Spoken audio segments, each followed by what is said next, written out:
Thank you very much, Jonas. I enjoyed reading the paper. I found it very clearly argued and concise in its presentation, and I liked the idea of actually bringing social stratification into this issue up front, as you did here, and relating the social stratification in work with retirement and then potentially what happens after retirement.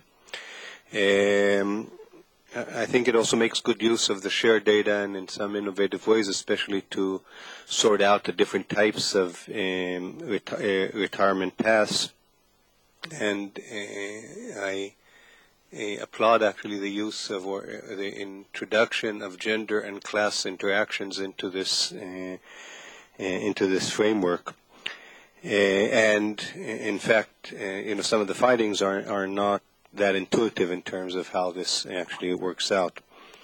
I'll address only three issues, I think. Hopefully it will be taken as a constructive criticism.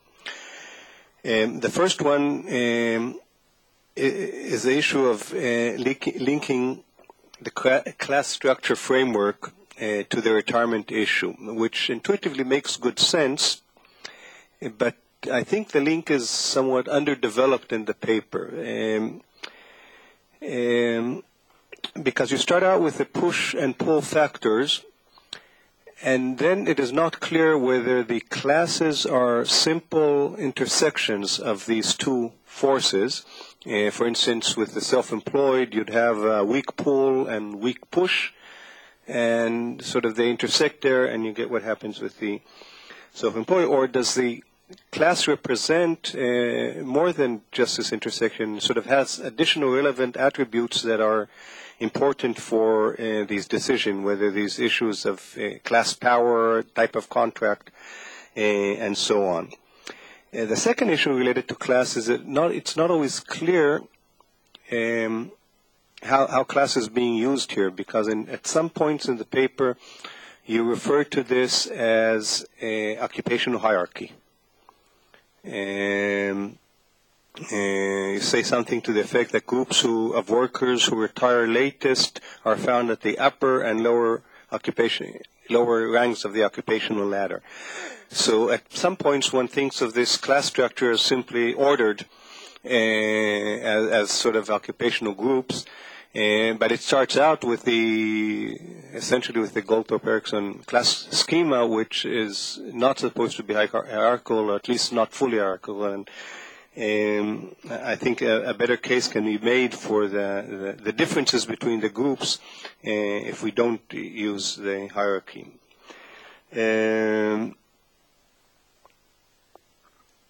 I might add here that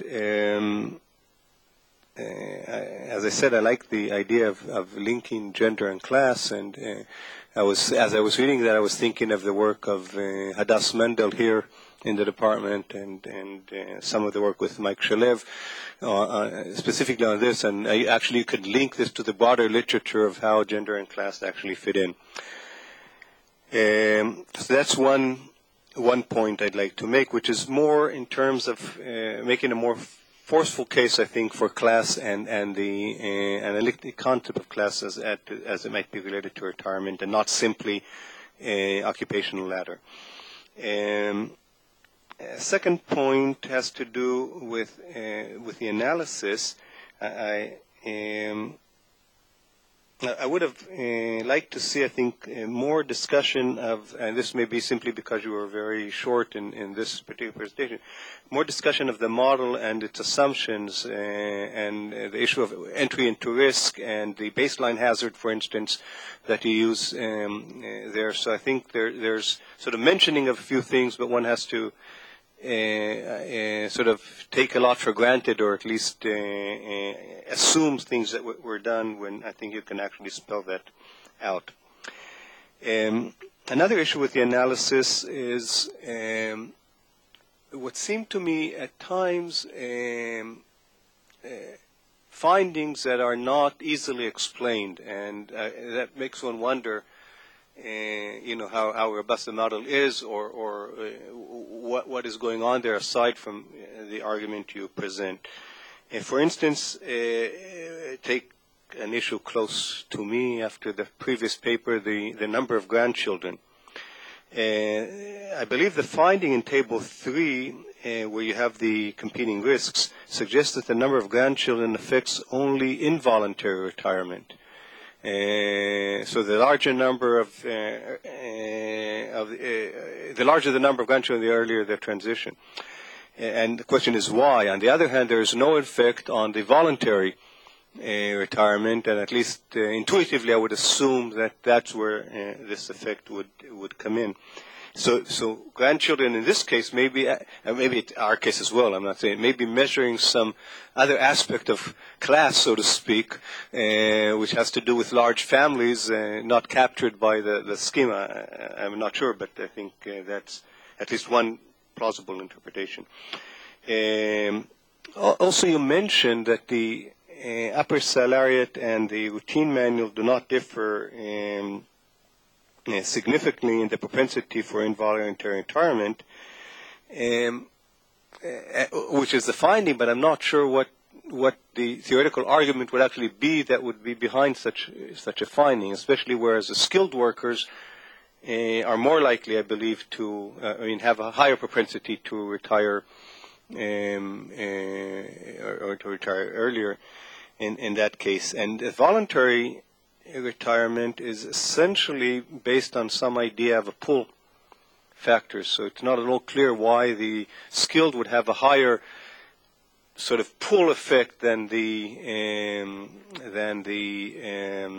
salariat, except for the issue that salariat may be much more interested in the work they have and so on. And if that's the case, so then it negates the argument vis-a-vis the lowest category. So I'm simply not sure whether we can make a lot of those findings or consistent information if you go through the class structure. I mean, the only consistent finding there is about the self-employed, and I think that's clear, but I'm not sure about why certain other classes would have a higher propensity for voluntary retirement and than other classes. Also, I would expect, again, from a sort of a decision-making perspective, that spouses' retirement status would affect voluntary retirement and not involuntary retirement. And so, again, I'm not sure what's going on there, and there may be other. At some point, I think that there's some additional underlying factors that are not fully captured. So my last point has to do with the last section of your paper, and I don't have much to say about that. It's sort of a nice exercise, but it's driven, as I think you pointed out, primarily by the fact that the major differences with respect to self-employed in some countries and some unique characteristics. Say in Greece, I think there was this enormous proportion of women skilled workers, I believe, or something like that, and this affects the distribution. And I'm not sure in terms of what would this mean, given that countries do not easily transform their class structure in order to fit into some sort of retirement scheme. On the other hand, what I think would be useful and is not in there is to look more closely at the relationship between even the proportions of voluntary and involuntary retirement by class and by country. Because I think that's where one can get a lot of leverage in terms of these issues of whether this involuntary retirement is affecting in a detrimental way certain classes, and it's a large proportion of this entire retirement scheme. So I would actually go the other way and present information about even the distributions of what proportion of retirement is in each of these classes, which I think would be interesting. And if there are country differences, it may give us some understanding of how different countries treat these factors, and possibly learn about ways to reduce involuntary or to lower the proportion of involuntary retirement for certain classes. So I think that would certainly be a useful way to continue. Thank you.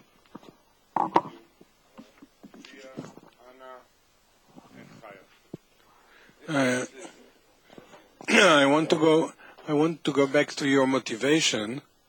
The motivation was that there is a policy decision to increase participation, i.e. to reduce exit from the labor market. And what you're showing us in your model is all kinds of structural reasons and models. And I didn't see any help to the policymakers in their assessment. Maybe the only thing that matters is some kind of projection that you can project from your model and to say, okay, well, this is what's going to happen, and your policy is not going to work because it all depends on this and this exogenous factors that you cannot change the class structure within 5 or 10 years.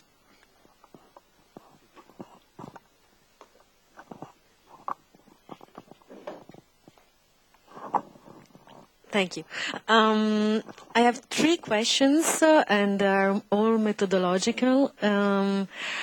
First of all, I think I will just join Noah in what you just said about the model. So I would like to know, in the first model, you look at the transition towards all the transition out of the 2 states that are permanently disabled and retired, or I don't understand what is your base.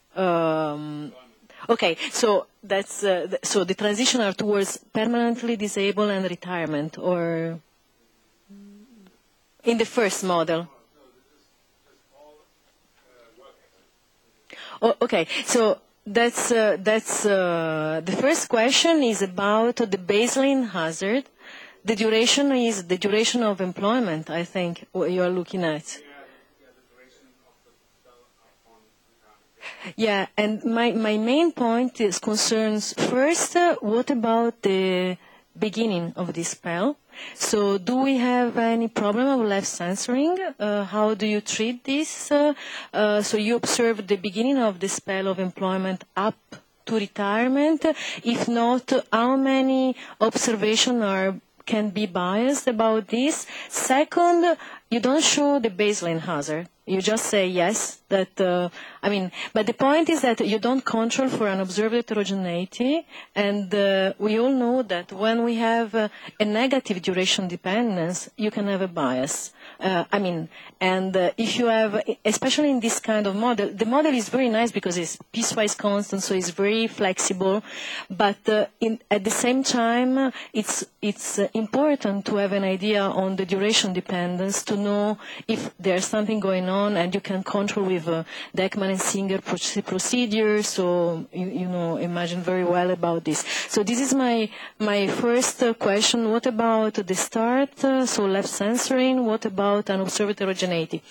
And this applies also exactly in the same way to the competing risk, because the competing risk model. So what about an observed heterogeneity? Because it can be important in this. You are using data about different countries, so there can be an observed country-specific effect or other effect, individual effect that you don't control in this model. So I was just to know if you have tried to control for this issue in your estimation. Thanks. Otherwise, it was very.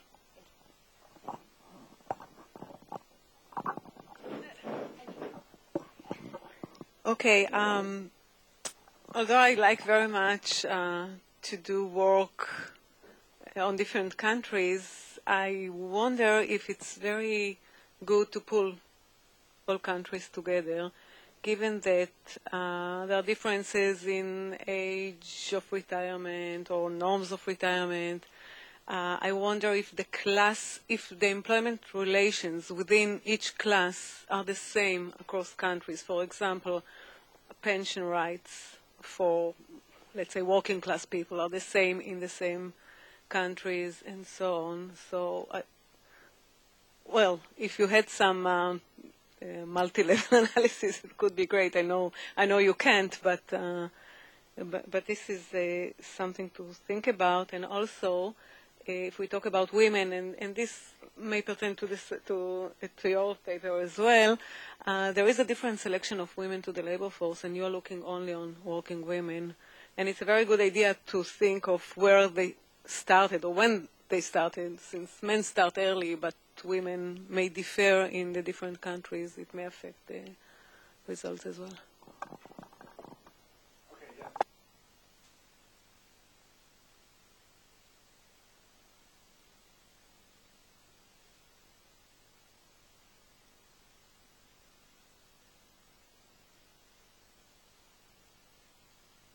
Within share. Obviously, there are some countries, especially among women, where you run into sample size issues. But the broad finding of this is that the main finding, that is the difference between the service class and the working class, is robust over these Western European countries. I mean, there are differences in the magnitude, but generally speaking, these effects, all of them, are present in almost every setting.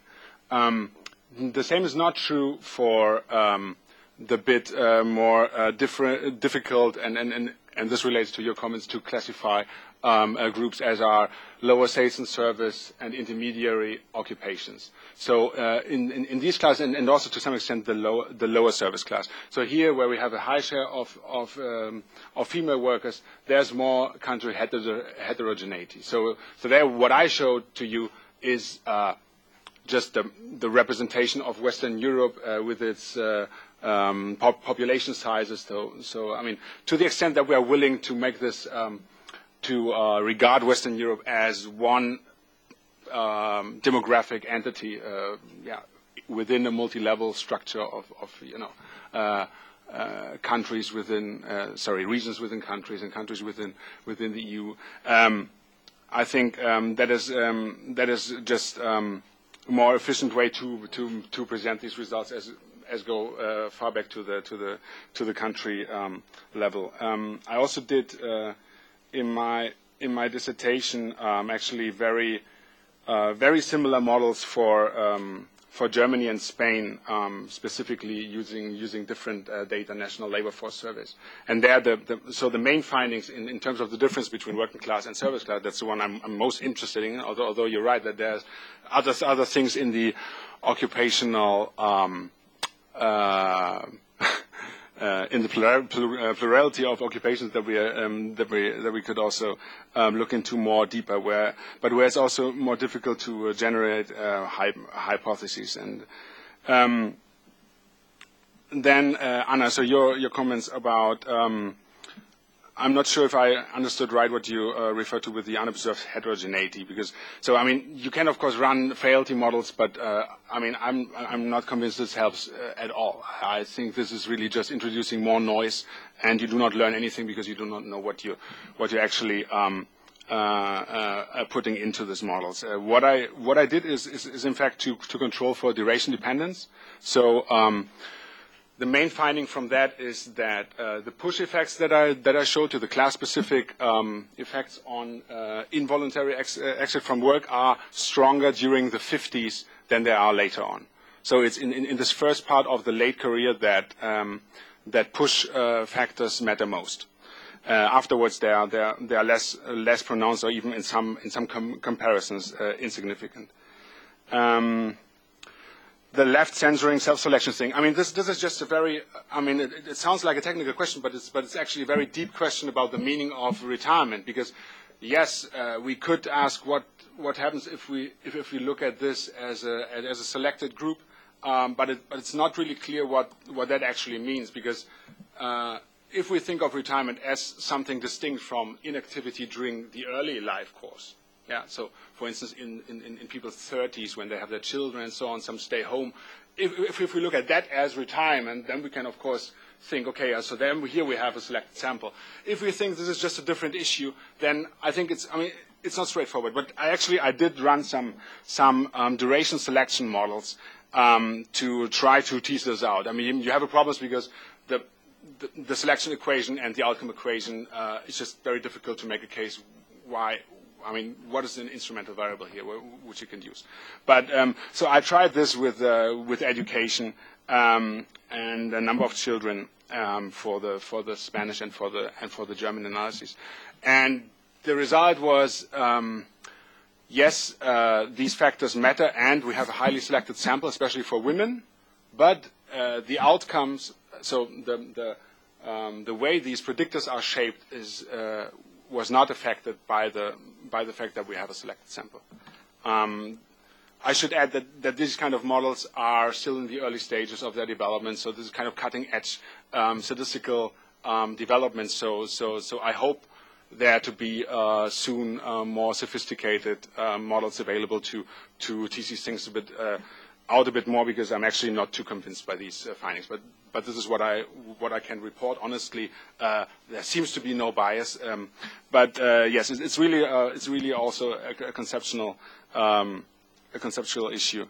As for the policy implications, yes, you're right. I did not take institutional factors into these analyses. I actually did run some macro level things to the extent that it is possible with 11 observation at the macro level, and did some stuff just very broadly with a larger set of countries at the macro level, and more or less in OECD fashion. And so I think, I mean, I'm not here to claim that that early retirement incentives do not matter for retirement timing. I just say, and this is an attempt to show this more clearly, that social class and structural constraints matter in a very distinct way for particularly group of employees. So yeah, what you could take away from it, for instance, is that we would need to and we spoke about this yesterday at the dinner table, actually, that some occupational groups is just very difficult to incentivize them for later exit, because there are structural constraints that just make it impossible for them. So that we're not in this logic of cost benefit and how and raising the statutory pension and the social norms, etc. It doesn't enter, because there's just no room for maneuver. So I think this is something that policymakers should take into account. And obviously, long term, it's very important that we think about improving labor market conditions. And long term, we can also change class composition. And actually, class composition is changing very rapidly. So if we compare these tables that I showed you to the current class composition, it's a completely different story. So for instance, like when I showed you Spain, I don't go back now, but so there, the Spanish women, obviously now it's more than 2% that are service class. So I mean, these things are changing, and they will be changing in the future even more. So I thought it's very interesting to see what is actually now, observing the variance that we have right now. What is the size of the effect on average retirement ages and the differences between countries. But yeah, I mean, you're also right that the result is you said that is a bit. Is not so such a big story, because it's just limited to just a few countries, and so yeah. I just thought it's interesting to report that finding, but there are not many conclusions to draw from that. Yeah, so thanks a lot for all the other comments. I will certainly take them on board, and yeah, I would also love to hear what Angela has to say, actually. So.